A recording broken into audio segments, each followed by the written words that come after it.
Welcome back to episode 19 of Talking Dribble, NBA edition. We've got a big episode planned for you today. We'll start off just with our talking about a few conference standings. Then we'll go into our Josh Giddey, who would you rather? And then we have our key reasons why your team can and can't make a deep playoff push come playoff time. And then we'll finish off just with a little bit of a start bench cut segment forward edition. So big week of NBA ahead of us. Yeah, plenty happening. It's everything's heating up. Only about 10 games to go for most teams. The standings are looking pretty tight at the moment. It's tightening up big time, especially in that Western Conference around that 8 to 5 range. Really, it's neck and neck. So to be it's honest, good to see. it's like 2 to 6 or 2 to 5. There's only 2.5 games separating. So Houston, Denver, Lakers, Memphis, only 2.5 games separating all those teams. And then obviously, as you said, like Golden State, Minnesota, Clippers, they're all trying to compete for that 6th seed. It's really You don't want to miss this last stretch of games. This is what I love about the play-in tournament, I reckon. It's bringing in more excitement to the NBA. Like you wouldn't see teams competing as much as they are towards the back end of the year because like if you're sitting at the 10 seed, you're well alive. You can sneak into that 8 spot big time. So there's so much to play for. Well, the Clippers are the 8 seed. They're 4.5 games ahead of the 9 seed Sac. So if it was the top 8, that would be the playoffs done, and these teams wouldn't be competing. But Sac, Phoenix, the window's slightly ajar for them. They're still competing on a nightly basis. The West, there's so many storylines out West, isn't there? It's really good. But my Bulls, they've decided to turn up. They're a team now, which is insane. Got rid of your entire core, and you're like, you know what? We're actually good at basketball now. Josh Giddey is just the spawn of Michael Jordan. Some say he's better. Not many, but not many are doing that, but. You see, he's like he's the first player since Magic, I think, in like 1970 odd to record the stat line that he did a couple of days ago. Yeah. 8 steals, near quadruple-double. Against the Lakers, against Luka, against LeBron. They were a bit out of sync, you could see that, but Giddey took full advantage of that. Flogging them by 40. Him and Kobe White. Kobe White's been balling. He was just named Player of the Week. Very impressed with my Bulls. They're pushing. We're pushing Orlando for the 8 seed. Only 2 games behind them. We're looking like we're definitely going to make the play-in. We're a game ahead of Miami. So I still don't know how I'm feeling on a game by game basis. Do I want us to be shit or do I want us to be? You're going to be in the play-in no matter what now. So you may as well keep winning. Yeah. You're there. I don't know if you want to make the playoffs because I don't know what that does to your pick, but ultimately, if we make the playoffs, we're just going to get swept by Cavs in the first round. But it would be good to see some Bulls postseason. Just see how we look, how Giddey looks. Giddey in the postseason, Kobe White in the postseason. Kobe White, Vooch is back healthy. So, I don't know. We actually got a decent team, but... You're actually a fun watcher. You're a lot more enjoyable now than you were with DeMar and Levine there, I reckon. Yeah. It's actually good to watch. You're using your young pieces as well, which is great to see. Well, if you want to see the Bulls with DeMar and Levine, just watch the Sacramento game. They're trying to... And they're 5-man, they're European 5-man. Yeah. It really is just the Bulls reincarnated, isn't it? They're probably going to be calling Bulls being like, hey, but can we have Vooch? Can we have Vooch? We'll give you some bonus. Just give us Vooch. But in talks of Josh Giddey, he's balling out. I thought I'd put together a list of players and we'll go through who would you rather Josh Giddey edition. So we pick... I'll be asking you, Josh Giddey, who would you take out of this player or Josh Giddey? All right, far away. So, start off with Josh Giddey or Derek White? I think I've got to take Derek White. Oh, yeah. He's won a championship. Yeah. He's probably the best defensive guard in the league right now, as well as one of the best 3-point shooters. I love Josh Giddey, but not sure what's going on there. But I think Derek White. He's a certified stud. Played at Team USA as well. That's talks of All-Star last year. Giddey is Derek White fits on the Boston system, and Giddey is probably a better individual player in the sense of he'll put up that kind of stat line. Derek White would never put up that kind of stat line, but Derek White is just the perfect player in the Boston system and perfect player in a good team system. Yeah. It's a tough one. Teammate Kobe White. This is very difficult. I think I'd take Giddey. I think in terms of a bloke who I actually want there just running my offense, he's one of the best playmakers in the league. His 3-point shot has improved a heap. I actually think he's more consistent than Kobe White. I still see Kobe White as a bit of a streaky scorer. Yeah. I don't know. I think Giddey, you can probably plug and play him on any team and he's going to go be an elite guard somewhere. So I think I'm taking Giddey over Kobe White. Josh Giddey or Andrew Nembhard? Giddey, easily. I think Giddey shits on Nemhard. Way more consistent. Nemhard's a good player, but Giddey, he's a bloke you can actually build. I think you can build a good roster around him and have him as your main guard, where Nemhard, I don't see him as a main guard option. Okay. Josh Giddey or Isaiah Quickly? Emmanuel Quickly. Yep. Giddey. First, Giddey can actually stay healthy. Quickly's been injured throughout the entire year, I reckon. 100%. Obviously, I think Quickly has a really high upside. But you're talking about Giddey, he's like 6'7". He's a big guard. I just think, I'm taking Giddey every day of the week. Yeah, I'd take Giddey. He obviously way more better playmaking. Yeah. Josh Giddey or Cam Thomas? Giddey. I like Cam Thomas. Like, he's a score-first guard, but that really is what he does. I can't see him contributing to a winning team, Cam Thomas, where I can see Giddey on a good team contributing, playing high minutes.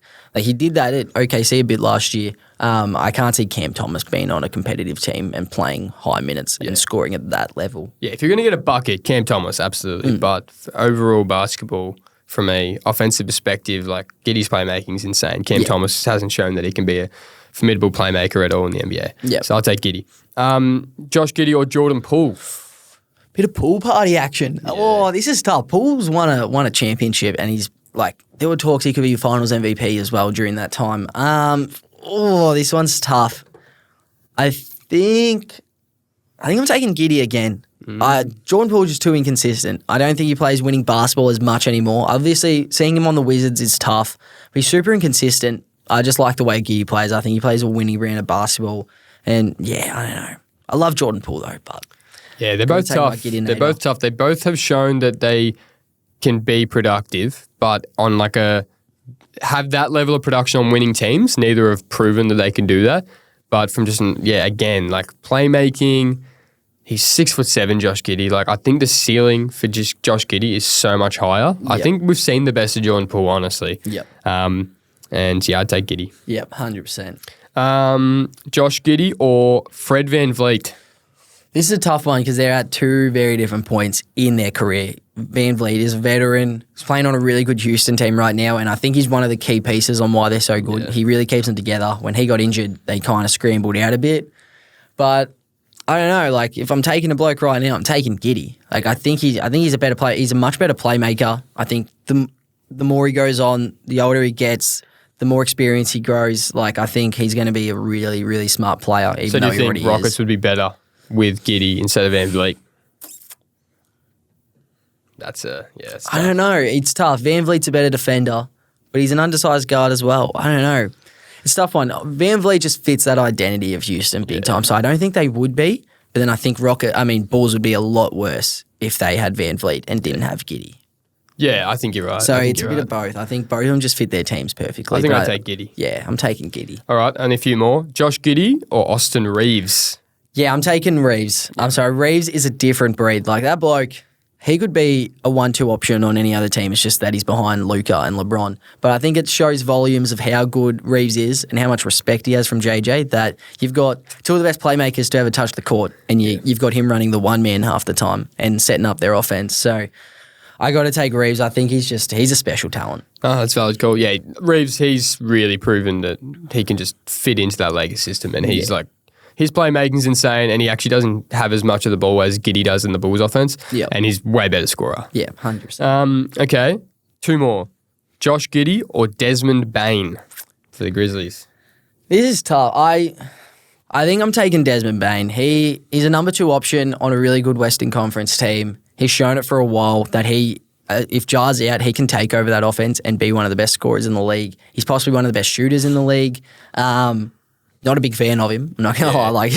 I want to take Giddey, but I think Desmond Bane, he's actually an all-star level shooter and has an all-star level ceiling of being a very, very good player, and he's shown that for a few years now. Definitely shows up on a more consistent basis night to night. Okay, last one. Josh Giddey or Anthony Simmons? This one's tough. They're both in a very similar situation, both on average teams that are growing. But I think Anthony Simmons' ceiling is higher, but if I could pick a guy to actually be on my team, I think I don't know. No, I'm taking Anthony Simmons. Jeez. I'm taking Anthony Simmons. I think that ceiling's higher. If a team is looking for a bloke, I think they would like Anthony. I think so. I'm taking Giddey. I think his playmaking, I think his overall versatility is better than Simmons. Simmons has improved as the season's going on, but I just think his scoring, Simmons, fluctuates so much. And not saying that Giddey's doesn't, but Giddey always can provide that playmaking strength that Anthony Simmons. I think he averages about 6 assists, Anthony Simmons. I think he'd be better on a better team though. Yeah, I think you could plug and play him. Like, he's a guy that I wish T-Wolves would go after. Yeah. Only that he's on a massive contract, which we can't take. But I think you can plug and play him on any team really running around, and he'd kind of be a good piece for him. I just don't like his mix with Portland right now. Because they've got Sharp there, they've got Scoot Henderson there. I don't think they need Anthony Simmons. So you take Simmons? I think I'm taking Simmons. All right, man. Well, that's Josh Giddey. Who would you rather edition? Let's move on to the why and why not your team will make a playoff push. So we've put together. It's actually turned out to be the top 8 teams from the East, top 8 teams from the West. Yeah. And why they will make a playoff push, why they won't. Yeah, so, 100%. You start us off. Yeah, I'll start us off with the Cleveland Cavaliers coming out of the Eastern Conference. They're looking like they're wrapping up the 1 seed. I think a big reason why they can is if Evan Mobley can maintain his offensive production from the regular season into the playoffs. Obviously, we've seen the last few years offensively they've struggled come playoff time, but I think they've got a really solid balance within their team this year, and a lot of it just relies. You know what you're going to get out of Donovan. Yeah. You know what you're going to get out of Darius. Really relies on is Mobley's offensive production this year, the growth that he's had, is that going to continue throughout the playoffs or is that going to drop? And I think that's a big way. If they can get over a team like Boston, they're going to need him playing at an elite all-star level that he's been doing all season. Yep. I think a big reason why they can't is Darius Garland's lack of defensive versatility. It could be a massive liability. You're talking about an Eastern Conference that's stacked with guards. Like, good chance they face off against maybe Trae Young in the first round of the playoffs. I don't think Darius will be guarding Trae. They'll have someone else on him, but there's going to be moments where he's going to have to be onto him. And they've got a really good high pick and roll option with Clint Capella, with Onyeka Okongwu. Trae Young, we've seen him just demolish teams with that. And then say they make a bit of a run, you're going up against bigger guards in Derek White, Jaylen Brown, Jalen Brunson. He's a bully ball guard as well. I think that's going to be a huge issue for them is their defensive versatility with Garland on the court. So that could be a big reason why they struggle come playoff time. Yeah. It's basically what happened last year. Mobley and Garland were pretty inconsistent on both ends of the floor. So yep. Yeah, that's a good call, man. I got the Boston Celtics. So they pride themselves on their offensive efficiency, 3-point shooting, getting teams into transition, and they're going to need that. The reason why they will is if they are scoring the ball efficiently and not turning the ball over. Like, they've been turning the ball over quite a lot this year. And teams like OKC, so if they make a deep run into the championship, teams like the Knicks, they thrive off teams turning the ball over. And if Celtics can take care of the ball, get these teams into rotation like they do, hit these open threes like they did all last season in the playoffs, and take care of the ball, they're gonna be there at the end of the championship. So why not? Bench depth. So their bench is still, like, with Porzingis out, their bench isn't too deep, and their interior defense. So they struggle paint, like, defense, essentially. Teams that really rely on scoring in the paint, like OKC, even like Lakers now with Luka getting into the paint, always driving, getting to the free throw line. Milwaukee, bigger team. Denver, Nikola Jokic. Teams like this that could take advantage of Celtics if they're not scoring as efficiently on the offensive end and they can't guard those bigger teams. Yeah. Tingus Pingus is always an injury question mark. So Al Horford, there's a lot on his shoulders to defend those bigger players. So if the offensive side takes a bit of a dip, there'll be a lot of pressure on that interior defense. Yeah, 100%. Love that. Got the New York Knicks. I think a big reason why they have the offensive and defensive depth to compete for a full series. When you've got wings like OG Anunoby, Mikal Bridges, and Josh Hart who can all guard 1 to 5, that's a massive plus, along with 2 elite scorers in Jalen Brunson and Cat. We've seen Brunson take that next step come playoff time. Like, I think he's shown he's one of the best players when it comes to playoff time. Cat has had his struggles, but I think within this system he's going to step up huge. But when you've got wings that can guard 1 to 5, that just gives you a massive chance, especially when you're talking about teams like Cleveland where you'll need that. You're talking about teams like Boston who have that, so you're going to need that against them. That could be a big reason why the Knicks make a big playoff push this season. But I think one reason why they can't is their bench depth and that minutes distribution that Tibbs has really well known for and has cost them probably last season and many years with the Bulls and the Knicks as well. that could really expose them a bit, and it's going to expose their backups as well. Their backups haven't had many reps come into the regular season at all. So when you're talking about you've got starters playing 40-plus minutes in the regular season, that could come to haunt them come playoff time, and I think could be a big issue for them. Oh, bro, the other day when they were playing a team, they're up by 18 with 3 minutes left, and the assistant had to convince Tom Thibodeau to take his starters out. It's like, bro, the game's done. Like, take your starters out, man. Yeah, it's bad, and I think, we saw it just get worse as the playoffs went on last year. So I hope, fingers crossed, that's not their issue, but I can't, I'd be very surprised if we see a Knicks team go through the entire playoff series completely healthy. Yep. Yeah, that's a good call, man. The Indiana Pacers, so they're currently sitting at the 4 seed. They really will rely on their depth players to stand up in the playoffs like they did last season. So they had these blokes like Naismith step up, Nemhard. They need these guys, TJ McConnell, Benedict Mathurin, Obi Toppin. They need these guys to step up. You know what kind of production you're going to get from your Siakams, your Halliburtons, your Miles Turner. But if these depth players can stand up again, stay ready, stay durable, stay engaged. They pride themselves on their defense getting out in transition. So these bench players are going to be pivotal for them to upset a few teams early and make a deeper run like they did last season. And who knows what happens. Last season, that whole unit was locked in and they were competitive against Celtics. It was a sweep, but every game was competitive. It was just closing out the games. They really should have. Yeah, 100%. Why not? Their backcourt defense. So Nemhard and Halliburton, undersized, and Halliburton, you never know what kind of engagement you're going to get on the defensive end. And against these, it's just a stacked guard or stacked backcourt in the East, like against every other team. You'll be facing Brunson, Bridges. You'll be facing Derek White, Drew Holiday, Jaylen Brown, like a combination of.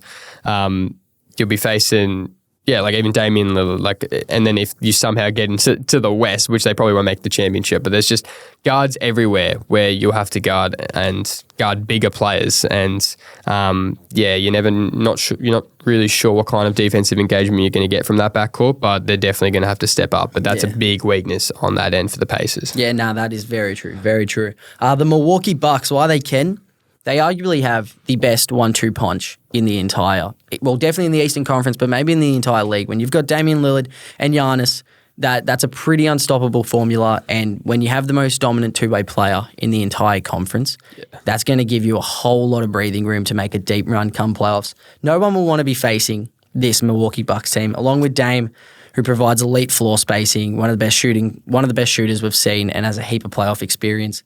And I actually think they have reliable wings now. I like Kuzma. I like the additions of them. And when you've got a big man like Lopez, I like the construction of their team. So I think if they stick to that and lean on their best two players there, they could make a deep run. Why they can't though, I think discipline and coaching could be their downfall. Obviously, we've seen Doc Rivers struggle come playoff time. I think he's been out-coached in multiple series in the last few years, and we saw that with Philly. We've seen that in the past with Boston, Orlando. I think that's going to be a thing where it could fall to defensive lapses, and we've seen during the regular season, stagnant offense. It really can become too Giannis reliable, where it's like, just go get a bucket. I think they just need to stick to what works during their runs.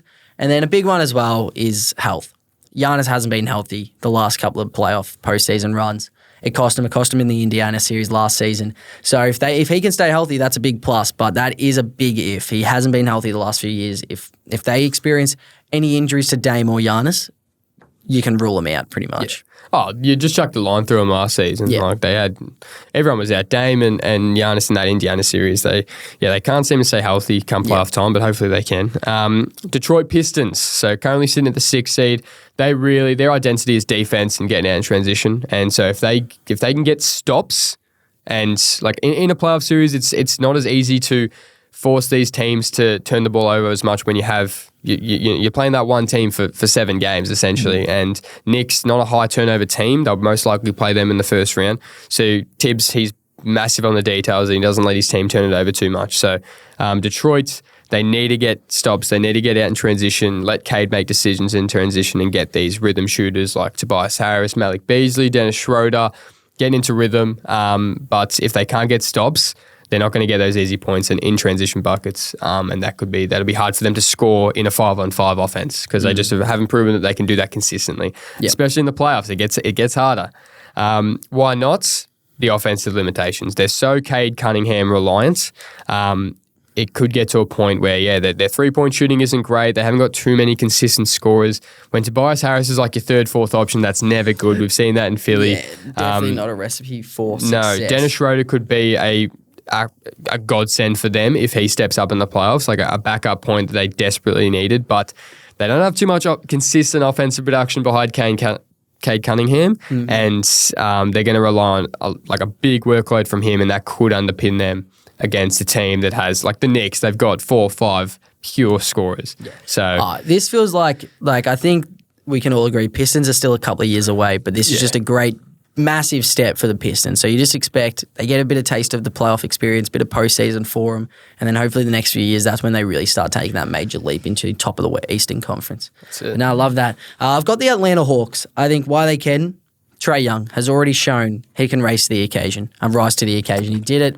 He did it against the Bucks. He's done it against Philly. He's shown come playoff time he can turn into that next level, superstar level player, which we love to see. And when you paired him with an elite defensive guard in Dyson Daniels as well, he can really guard 1 to 4. You talk about a lot of guard depth in the Eastern Conference, like we've said. He's probably the best on-ball defender in the entire league, so that's going to help a lot. So you can pretty much match him up on Brunson. You can match him up. They'll probably have Donovan in the first round. So Donovan, that's their key to success. You've got Trae Young playing at the highest level he possibly can offensively, and then you've got Dyson Daniels doing what he's done all season and just being an absolute menace and pest on the defensive end. Yeah. Why they can't though? The supporting cast lacks a heap of depth and talent. You're talking about streaky offensive players like Karis LeVert, Risha Shea, and Terrence Mann. Like, it's a decent core that they've got there, but you're talking about deep playoff run against someone like the Celtics, like the Cavs, that just riddled with talent across the board. Yeah, it's tough, and when you've got unpredictable and just inconsistent scoring coming from your supporting cast, it's not a recipe for success. So I think they're still a few years away just in terms of what they're building. I think we will expect Risha Shea to take a massive jump, but you've kind of thrown them to the wolves this season. They're not there yet, and I think that's what's going to kind of be their downfall come playoff time. Yeah, they've definitely got a potential to upset a team, not Boston. They can you could see them making a series against a Cleveland or a New York. You saw it the other day against the Warriors. Dyson started the game with 2-3 steals, and they were up and about. Went on a massive run against the Warriors, and then Warriors were just clawing their way back all game. So you can book them to win a game. Yeah, they'll definitely win a game just off the sheer of Trae Young being Trae Young and Dyson being a menace. So they're going to win a game for sure. Yep. And last team for the East, Orlando Magic. So they're a big long shot to make any kind of run, but their identity is defense, rebounding, and if you could potentially see them upsetting a team like the Knicks by just that defensive identity just coming out in full force. I can't see them. They don't score the ball consistently enough, but hey, you never know. They could step up. But yeah, their elite defense, their physicality, their length could, outwit a team like the Knicks. Yep. To potentially make a run. But there's a lot of reasons why they can't. Their offense is so inconsistent. Poor 3-point shooting and injuries, but poor 3-point shooting. They really will probably eventually, if they do make the playoffs, rely on Paolo, rely on Franz Wagner to get a bucket because there's just lack of other scorers, lack of 3-point shooting, lack of floor spacing. So they'll just rely on these two to get a bucket, and it's not really a recipe for success. This team still took Cleveland to 7 games last season. Yeah. So obviously Cavs are a whole different team, and I think Orlando kind of took a step back, but you never know. Playoffs is a whole different beast. Yeah, they're definitely good enough to make some sort of push. I love it. That's it. I love it. We'll move over to the Western Conference, and I've got the best team in the Western Conference right now, the Oklahoma City Thunder. Big reason why they can. They've been the best team all year. They're the most complete roster in the Western Conference. They've got the potential Coach of the Year candidate in Mark Daigneault. I think he's got that in the bag. I think he is an absolute genius on both ends of the floor. We've seen it defensively. They're just loaded. They've got elite 3-and-D wings across the board in your Jalen Williams, your Lou Dort, your Alex Caruso. They've got a perfect construct defensively, as long with when you got a dominant scoring guard in Shea, who's possibly the best scorer in the league right now. Yeah, that's a recipe for success. They're pretty sorted. I think if they lean on what's worked all season, don't change anything, you're kind of sorted, and you have an elite rim protecting big. Fingers crossed Chet can stay healthy, and then Hartenstein's been a perfect piece, and I think he's a real connective piece. We saw that with the Knicks last season. He was a big connecting piece for them. So I think if they stick to that, they've got no major weaknesses that can be exploited. However, if something was meant to happen, why they can't, I think it still falls into lack of experience come playoff time. You're still talking about a fairly young team. They've got some playoff experience now, but you're talking about a really polished Western Conference that has a lot of veterans running around who have won at the highest level. And I think something that could backfire a bit is their best two players, Shea and Jalen Williams, both heavily reliant on their mid-range shot, which come playoff time isn't there. Everything tightens up. We saw that against Dallas in that Dallas series last season. Scoring just isn't as easy for him. Getting to the free throw line isn't as easy for him. It's a lot more physical. It tightens up a lot more. That could backfire for him, especially if you're going up against a physical defense come round one, which could be like the Clippers. They're possibly the best defensive team in the league behind OKC, or even the Timberwolves, who can play hard-nosed defense. That could come back to backfire them. Oh, it'll be interesting to see if their regular season can translate into the playoffs. If it does, there's no reason why they can't. But we'll see. Yeah. Houston Rockets, so they're sitting at the 2 seed. Their identity is defense, this young core, physicality, and then Sengun's production on the offensive end. These are all massive reasons why they could make a playoff run. Defense translates into the playoffs. Yeah. Defense, especially their 3-point defense is insane. They're the best 3-point defensive team in the league, so that can shut out a lot of teams in the West and the East. But yeah, as I said, defense translates into the playoffs. If that's your identity, you shouldn't have a reason to not be somewhat successful when it comes postseason time. But Amen Thompson, Dylan Brooks, even Tari Eason, these guys, they're just all over it on the defensive end. But why not? They're young. They've got limited playoff experience. Their half-court offense can be quite inconsistent at times. Their late game execution is they're one of the worst late game execution teams in the league. So that's big when it comes postseason. If they're not, if they're playing these teams like Denver, like Lakers, like OKC, who show that they're good in clutch time, they execute when they need to. This young team, you can see it happening. It could be a 6-7 game series against a more experienced team, and they get edged out simply because their execution isn't quite on point on the offensive end.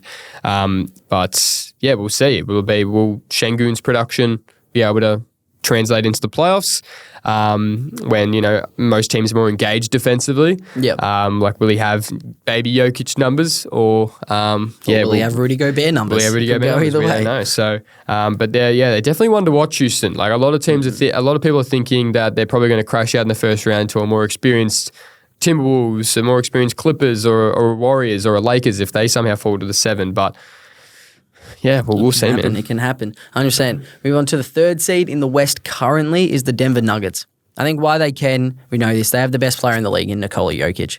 That pretty much sets you up, and I think we forget they've got a core of 5 that has won a championship together in Jokic, Jamal, MPJ, Gordon, and Christian Brown. So they've won a chip together. They've been there before. When you've got that, you give yourself every chance to win, and when you have the best player in the league, you give yourself every chance to win. I think a big reason why they can't is when you're talking about their supporting cast, if they go missing or kind of struggle offensively consistently in players like Jamal Murray, MPJ, Russell Westbrook, we've seen that he can kind of get scrambled a bit come playoff time. I think that's a big thing. So their success hinges a lot on their starters being just contributing big numbers, Jokic being on the court he's going to have to play really 40-plus minutes a game for them to really want to make a big push. So it's going to be if that's sustainable, because we know their bench depth, it lacks heavily.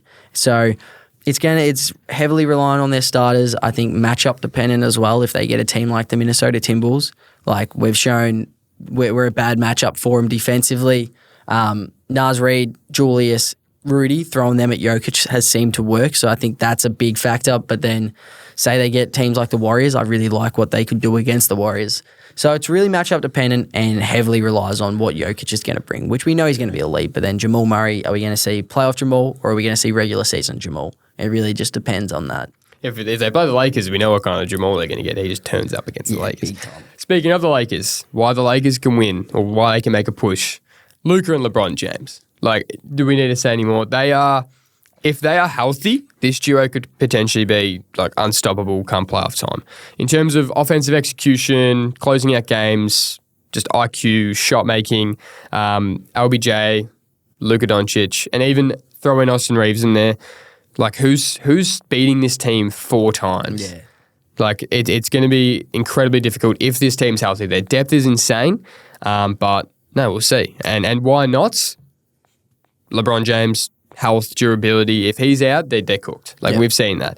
If he's not playing, then they've got no chance. They need them all there. They need them all there, so they're one in, all in. Like they need everyone playing, everyone engaged, and even Jackson Hayes at the 5. Like their center depth isn't great, but it's LBJ. If he's playing, I have them as a shoe in to make a playoff push, but we'll see. Yeah, 100%. No, I love it. Moving on to the Memphis Grizzlies. I think why they can. Their experience is underrated. You're talking about a trio of Ja Morant and Desmond Bane and Triple J. They've been to the playoffs before multiple times, won some good series. They've won a good series against Minnesota. They had a great matchup against the Warriors. They've shown they can compete in the playoffs. But I think the big thing is if Ja isn't playing at 100%, then they're going to struggle. So they need him playing at the highest level possible, which we haven't seen this season, as well as I think they've got one of the best coaches in the league. I'm really high on Taylor Jenkins. I think he's a really good coach, and he's kind of kept the Grizzlies relevant for the last few years, despite all the external factors that have kind of plagued them a bit. So I think coaching game plan and Ja Morant being at his best is a key to their success come playoff time. Why they can't is talent inconsistencies. You've got Ja and Bane, so we talk about he needs to be at his best. If Ja and Desmond aren't at their best, that could really plague them big time. They're super reliant on those two being high-level offensive systems, along with Triple J as well. His offense has taken a jump this year. If he's not producing like we kind of spoke about with Evan Mobley, if he's not producing what he's done all season, they need pretty much everything to go right for them to make a deep run. In this Western Conference, they need everything where they can't have offensive production. They can't have that fluctuate at all throughout the playoffs. They need that consistent. If that's not working, I think they're going to struggle.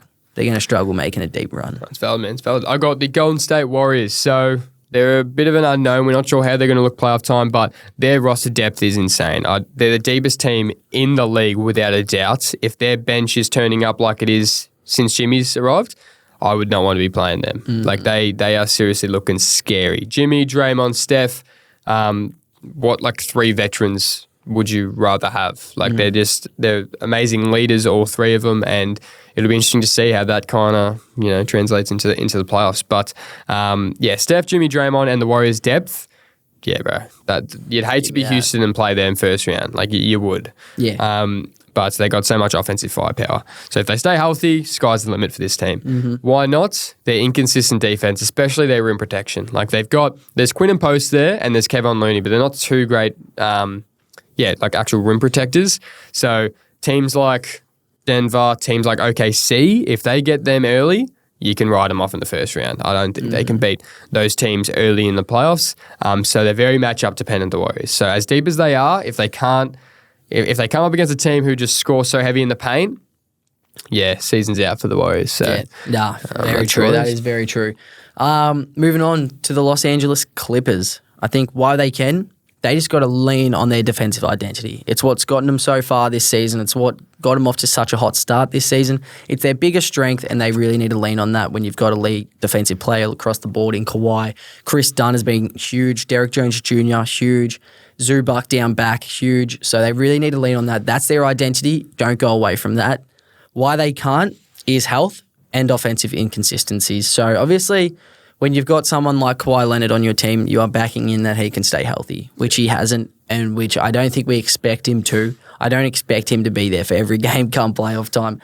But then also you've got James Harden leading their offense, and he sees himself as a system, which at times can work to their advantage, but there's times when they can get too James Harden reliant, and that's when issues start to occur. I think they need to understand you've actually got a good core around you. They've added Ben Simmons, who when he plays, he looks really good, and he's a good defensive piece for him. But when you've got James Harden, who's an inconsistent player these days, inconsistent shooter, isn't shooting the 3-ball well, if they get too reliable on him within their offense, I think that's when struggles will appear, and that's when they could kind of find themselves at the back end of a playoff series loss. Valid call, man. Valid call. And last team, Minnesota. So it's massive that you're not doing this. I don't think we have team. any flaws. I think we're just winning the whole thing. Well, why you will? Ant offense. He's shown that he can do it in the playoffs. So crazy. Like if he's on point, there's no stopping him. So and if he can somehow translate that into defense, same with the team, being locked in on the offense and defensive end. Like you guys would be hard to stop. It's just, will that happen? And your playoff experience. You've been there. You've got to the conference finals. Timberwolves could be there. Like they're dangerous. They're a danger team. But why not their offensive consistency and their defensive inconsistency? Like Rudy Gobert is basically a microcosm of the Timberwolves. He's so bad defensively, but then sometimes he shows up. Sorry, so bad offensively, but then he shows up defensively. You don't know what you're going to get night to night with this team. They're they could be engaged for a game and then they could be just the worst team in the league the next. So they're scary. It'll be interesting to see how that plays out in a series. They'll be locked in game one and there'll be no good game two. Who knows? But they've got a really high ceiling. They've got one of the highest ceilings for any team, but their floor is really low. So. Yeah, no, 100%. 100%. That was good, man. So they're the big reasons why your team can or can't make a deep playoff run these playoff times. I love it. We'll move on to our last segment of the day. We got our little start bench cut segment, which we're very excited for. Got a few to ask you here. We'll start us off straight away. We'll start off with so it's our forward edition, obviously. I'll start with Mikal Bridges, Jaden McDaniels, or Dorian Finney-Smith. Start bench cut. Start Mikal Bridges. Bench Jaden McDaniels, cut Dorian Finney-Smith. Yeah, I'm with that as well. Yep. DeMar DeRozan, Franz Wagner, or Brandon Ingram? Ooh, that's tough. I am starting. That's tough. I think I'm starting Franz Wagner. Yep. I'm benching DeMar DeRozan. I'm cutting Brandon Ingram. See, I'm starting Franz. Yep. But I'm a bench Brandon, cut DeMar. I feel like DeMar is way more of just a get-a-bucket guy. And he's proven that he can be this consistent scorer. Well, Ingram has. I like Ingram. I think he is a bucket getter. That's what he does Where best. Is he? Yeah, obviously he's injured right now, but he is months. best. He is a certified bucket getter. But we both think France starting. Yeah, France starting. He's a borderline all-star, 100%. His ceiling is crazy. Yeah, for sure. Got another one here. Trey Murphy III, OG Anunoby, Jalen Johnson. Well, it's hard because Jalen Johnson's injured, but I'd start Jalen Johnson from both ends. I'd rather him. I would bench OG Anunoby and I would cut Trey Murphy. See, that is criminal. That is criminal. I'm actually going start Trey Murphy. Really? Bro, Trey Murphy is gone so under the radar this year. He is such a good offensive player, along with I think I would say he's the best defensive player there. Jalen Johnson was a borderline all-star. Do you think Trey Murphy averaged 21, 5 and 2 this year. Jalen Johnson averaged like 26 and 5. He had 19, 10 and 5. 19, 10 and 5. Yeah. Jesus. Yeah, no, he was good. But Trey Murphy, I think he's just getting better and better. Next year, he's going to take a massive leap. But then OG Anunoby, he plays a real pivotal role on a good playoff team. Oh, 100%. I think this is like my toughest one of the round, I reckon. Because I love OG, but I think I'm going Trey Murphy start, bench Jalen Johnson, cut OG. Which I hate to say because I love OG. I think he's an absolute beast. But Trey Murphy, I'm super high on Trey Murphy, and I think he's going to get better and better. He was on near 50, 40, 90 splits. Yeah. I think he'll be there next year. Okay. If he can stay healthy. Hey, he will. He just needs to get out of New Orleans. I don't know what's going on with the Pels. Something's in the water. They just need to disband that team. All right. Big one here, Jalen Williams, Paolo Banchero, and Zion Williamson. Ooh. That's tough. That is very tough. Okay, I think I would go. I think I would start. If I could pick one. If you can pick one, say they're healthy. So say they're healthy. If they're healthy, I'm starting Zion. Yeah, right. I am. I said he was a bust a few weeks ago, or like a while ago, but he's not a bust. He's obviously a beast. Zion Williamson starts. Yep. Benching Paolo and cutting Jalen Williams. Like Jalen Williams has shown he is a great number 2 for OKC. But if they're all lined up and I'm picking a guy to lead my team, I'm picking Zion. Healthy Zion has shown that he's 100%. One of the best players in the league. Paolo, he's going to be like a generational talent. He actually is. Like he's His size, his versatility is insane. He's getting better and better. Well, I'm starting Paolo. Yeah, and I'm Jalen benching Williams. Zion, Okay, you're cutting starting Jalen. Paolo. Starting Paolo, bro. He's so good. But healthy Zion. Bro, I know. Zion to Did you go see what he past did last year in that play-in game? Bro, he's a beast. He's a beast. But I'm very high on Paolo. I think the way he plays, it's so just cool, calm, and collected. He's got a very methodical way about his gameplay. It's very LeBron-like. It really not is. Not getting many dubs, though. Not getting many dubs with Paolo. It's all right. He's still young. Yeah, the Pelicans get no dubs. Yeah. They are abysmal. Jalen Williams wouldn't be happy getting cut. Look, Jalen Williams, he was an all-star this year, so he was the only one who was an all-star at any of those three. But the other two are just injury-prone. So those other two can be a system. picking him overall, like you could almost start Jalen, but if healthy, just based on the players, I'd be cutting him. Yeah, 100%. All right. 100%. Cam Johnson, Yep. Lowry Markkanen, Michael Porter Jr. So you're talking about three specialists from the three right there. I'm starting Michael Porter Jr. I'm benching Larry Markkanen. I'm cutting Cam Johnson. Yep. Yeah. See, I'm starting Lowry Markkanen, benching MPJ, starting Cam. You mean cutting Cam? Sorry, cutting Cam. Yeah. Bro, Cam, I'm cutting him, but I didn't actually realize he's averaging 19, 4, and 3 this year. On near 50, 40, 90 as well. Him, so. Yeah, I know, but I'm just saying that's actually more impressive than I thought. But Larry Markkanen's an all-star at his ceiling. Like, he can be a really good high-level player. Yeah. And MPJ, we've shown he plays high-level basketball. He's possibly one of the best shooters in the league. Yep. And he's shooting 50% from the field, 40 from 3. It's pretty lethal. So, yeah, I'm with the same there. Lowry, MPJ, cut Cam. I like it. Big one here. Jaylen Brown, Jimmy Butler, Kawhi Leonard. So remember, we're taking health into this. So you're healthy. You are healthy. Take him for one game. You're healthy. You're taking him for one game.